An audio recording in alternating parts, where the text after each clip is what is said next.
1 सितंबर 1939 को जब world war 2 start हुआ, तब दो ताकतें एक दूसरे के खिलाफ लड़ रही थी। एक था अलायंस पावर और दूसरा था एक्सिस पावर। 2 साल जब इस जंग को गुजर चुके थे, उस समय तक अमेरिका इस जंग में शामिल नहीं था। फिर आता 7 दिसंबर 1941 को जापान ने जब अमेरिका के पर्ल हार्बर, एक आइसलैंड वहाँ पर हमला किया। वो नवल बेस था अमेरिका का सबसे स्ट्रॉन्ग, वहाँ पर हमला किया। फिर इस जंग में अमेरिका भी इस जंग में कूद गया था। मेरा नाम है अमन, मेरे यूट्यूब चैनल में आप सबका स्वागत है। चलो वीडियो स्टार्ट करते हैं।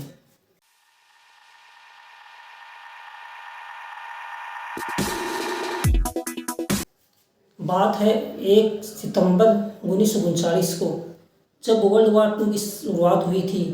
तब दो ताकतें एक दूसरे के खिलाफ लड़ रही थी।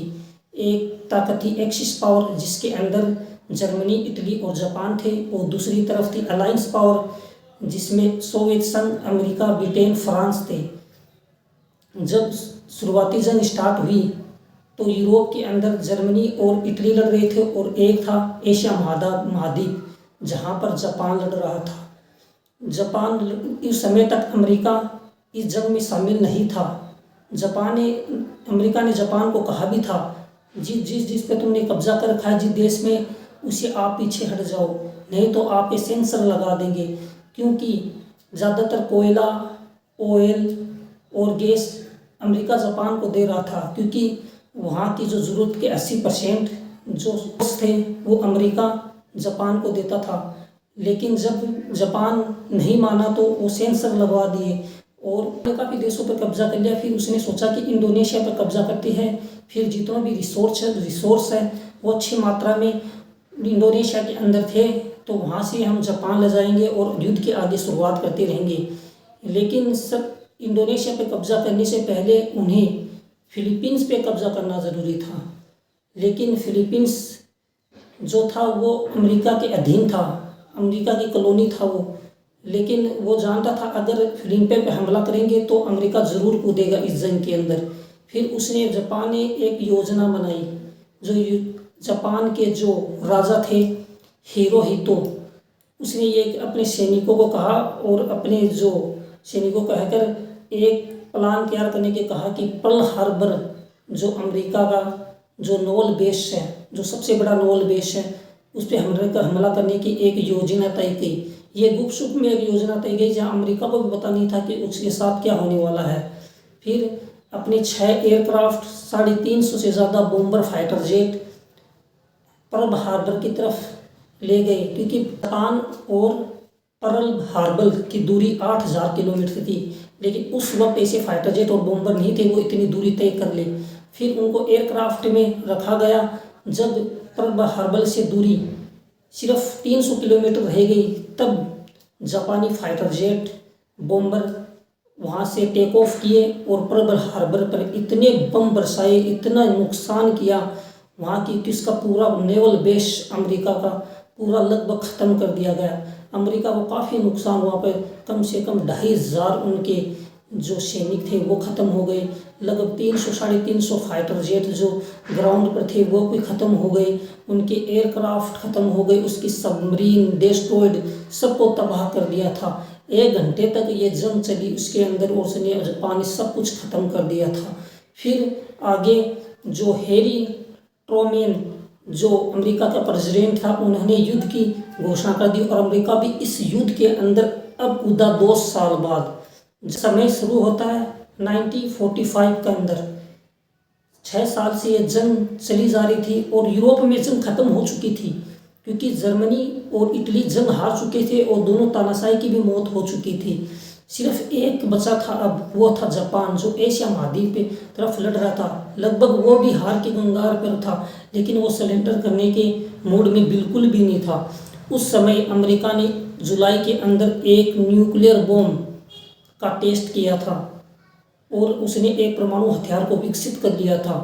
अब उसका इरादा था जापान के अंदर परमाणु हमला करने का। फिर समय होता 6 अगस्त 1945 के अंदर। जापान के अंदर लोग आम जिंदगी जी रहे थे, गरीबी रेखा बहुत हो गई थी, लोग ऑफिस में जा रहे थे, लोग अपना काम काज देख रहे थे। तब हैरी ट्रूमैन जो अमेरिका का जो राष्ट्रपति था, उन्होंने कहा कि हिरोशिमा के अंदर परमाणु हमला करना है। फिर सुबह के 7:30 बज रहे थे जापान के अंदर।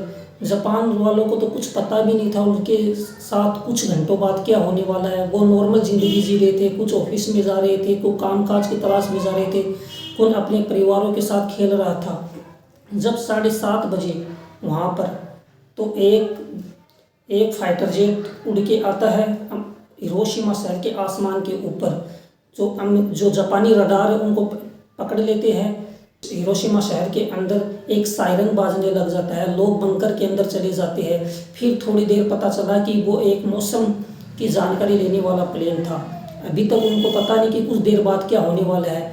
फिर 8 बजते हैं तो वहाँ से एक फाइटर जेट निकलता है, उसका नाम था बॉम्बर था, उसका नाम था B-29 बॉम्बर, जो अमेरिका का था। और उसके नीचे छुपा हुआ था एक परमाणु बम जिसका कोड नेम था लिटिल बॉय, जो 15 किलो टन का परमाणु बम था। उसका वजन था 4 टन वजन का था वो परमाणु हथियार। उसको उस B-29 के पायलट पोप W कर्नल वो संचालित कर रहे थे। जी हिरोशिमा शहर के ऊपर से गुजरता है तो एक परमाणु बम को वो नीचे डालता है लिटिल बॉय को, और फिर एक धमाका होता है। धमाका इतना खतरनाक था कि एक फायर बॉल बन जाती है, कम 500 मीटर बड़ी एक फायर बॉल बन जाती है, मानो कोई सूरज धरती के ऊपर आ गया हो। उस फायर बॉल के अंदर जो भी व्यक्ति, जो भी इमारत, जो भी इंडस्ट्री, जो भी फैक्ट्री, जो भी इसके अंदर थे, सब भाप बन के उड़ गए।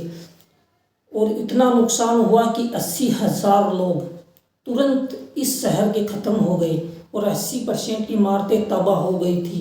15 किलोमीटर के एरिया के अंदर जो भी बिल्डिंगें थी, जो भी कंक्रीट की बिल्डिंगें थी, कारखाने थे, उसकी खिड़कियां टूट गई, उसकी इमारतें धराशायी हो गई। और 2 किलोमीटर के एरिया में तो कुछ भी नहीं बचा, हज़ारों लोगों की जान चली गई। फिर आता है 9 अगस्त 1945 के अंदर फिर से एक न्यूक्लियर हमला करने की तैयारी होती है। 22 किलो टन का न्यूक्लियर बॉम्ब था और ये जिस शहर पे जाना था वो नागासाकी का शहर था। आसमान में बॉम्बर आते हैं और एक और परमाणु बम डाल देते हैं, फिर उसका नाम था फेट मैन। उस बम का नाम था फेट मैन। वो ड्रॉप होता है और एक फायर बॉल निकलती है जो ब्लास्ट होता है। ये पहले वाले बॉम्ब से बहुत खतरनाक था, लेकिन इसलिए इसे ज़्यादा नुकसान क्यों नहीं हुआ क्योंकि उसकी जो लोकेशन थी जहाँ पर ये ड्रॉप करना था, वहाँ पर ड्रॉप न होकर कुछ मीटर 500 मीटर दूर ये ब्लास्ट हुआ था। तो भी इन्होंने 40,000 लोगों की जान ले ली। और जो एयर शॉक होता है, एयर शॉक जो पहाड़ी इलाका होता है, जो नागासाकी की तरफ जो पहाड़ी इलाका था वहाँ से एयर शॉक रुक जाती है। इससे काफ़ी कम नुकसान होता है, लेकिन इससे इतना नुकसान होता है कि पीढ़ियों तर पीढ़ी लोग मरते गए। क्योंकि जो रेडिएशन जो होता है इस न्यूक्लियर बम के बाद जो रेडिएशन निकलता है उससे जान तड़प तड़प के लोग मरते हैं। कुछ दिनों से नहीं, कुछ सालों से लोग कैंसर से मरते हैं, उसका DNA खराब हो जाता है और लोग मरते रहते हैं। इस 2 बम के अंदर तुरंत लोग लगभग 1,25,000 लोगों की जान गई, लेकिन कुछ सालों तक मरने वालों की तादाद बढ़ती गई और इसकी तादाद लगभग 3 लाख लोग से ऊपर हो गई इन लोगों की जान। फिर 15 अगस्त को जो राजा थे जापान के हिरोहितो, उन्होंने आत्मसमर्पण कर दिया। फिर ये वर्ल्ड वॉर ख़त्म हो चुका था और जापान के ऊपर जितने भी सैनिक थे, राजा थे, उन्होंने सरेंडर कर दिया और यही युद्ध की समाप्ति हो गई।